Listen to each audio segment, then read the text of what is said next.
हमारा बहुत ही सुंदर एपिसोड है कि क्या चेतन अचेतन हो सकता है, और ये हमारे अस्तित्व से जुड़ा हुआ है।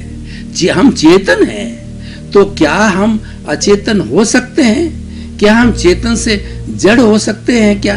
ये बहुत बड़ा प्रश्न है और ये बड़ा समाधान देने वाला है। इसलिए इसको बड़ा प्रारंभ से अंत तक इसको अच्छी तरह से समझें, जड़ और चेतन की परिभाषा को समझें, और परिभाषा को समझ करके ये आप जो है वो समझें कि क्या एक दूसरे में बदलाव हो सकता है या नहीं हो सकता है, क्या कंक्लूजन है। तो ये सारा जो ब्रह्मांड है, सारी जो सृष्टि है, सारा जो पर्यावरण है, सारा जो कॉस्मोस है, वो दो तत्वों से बना है, जिसको हम चेतन कहते हैं, अचेतन कहते हैं। हम इसको जो है वो चेतन पदार्थ भी कह सकते हैं और जड़ पदार्थ भी कह सकते हैं। दो तत्वों के से माध्यम से बना हुआ है। दोनों की हमको परिभाषा को सांगोपांग समझना है कि चेतन की परिभाषा क्या है। असंख्य परमाणुओं, चेतनामय परमाणुओं के पिंड को हम चेतना कहते हैं, पुरुष कहते हैं, और उसको साथ के अंदर जो है इसको भगवान कहते हैं, ईश्वर कहते हैं, परमात्मा कहते हैं, जीव कहते हैं, ब्रह्म कहते हैं। ये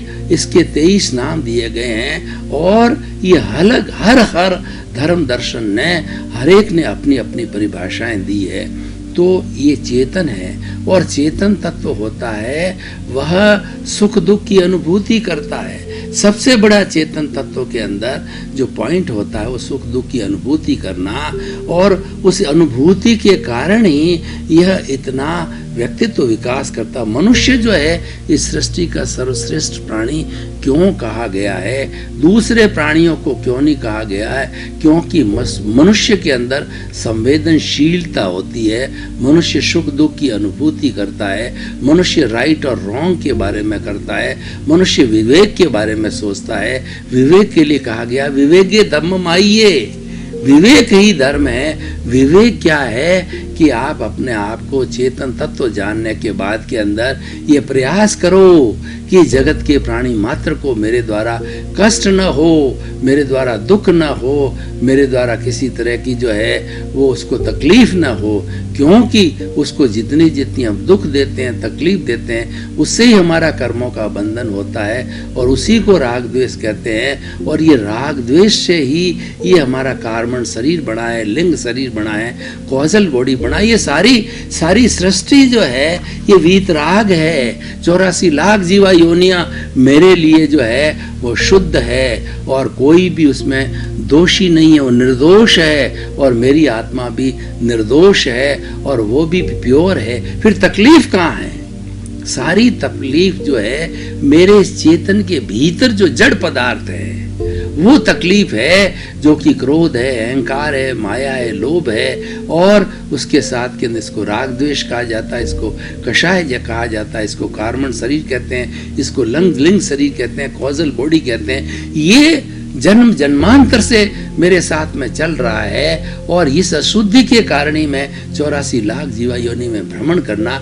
मेरा मुख्य उद्देश्य क्या है? इस कार्बन शरीर को बिल्कुल नष्ट करना, इसको समाप्त करना, इसका एक भी परमाणु नहीं रहने देना।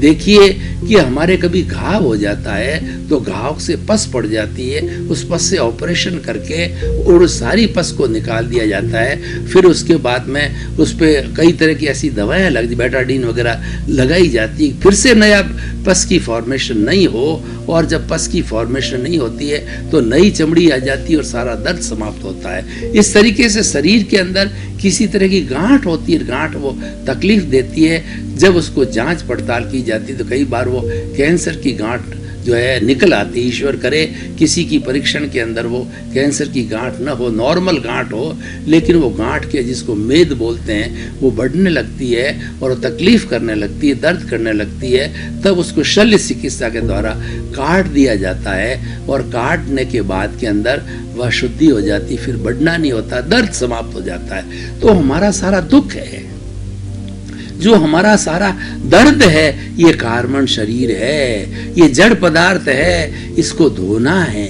इसकी सफाई करनी है और पूर्ण सफाई करनी है।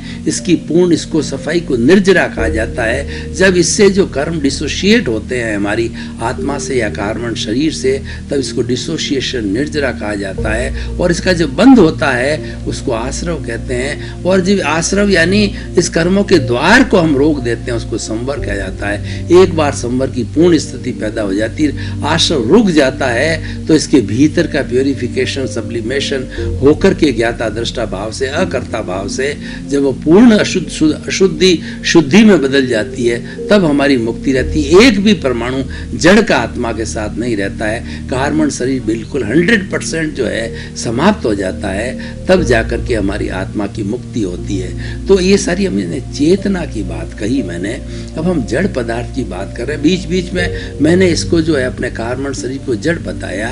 तो जड़ पदार्थ क्या होता है कि जड़ पदार्थ को हम मैटर कहते हैं, हम इसको पुद्गल कहते हैं। इसके अंदर इसके विरोधी तत्व उसके अंदर है कि गलन मिलन धर्मा होता है, चेतना के विरोधी है कि आपस में मिलता है, टूटता है। इसका सूक्ष्म से सूक्ष्म जो अंग होता है, इकाई होती है, उसको परमाणु कहते हैं। वो शाश्वत होता है और परमाणु से ही जो पुद्गल की सारी प्राप्ति होती है।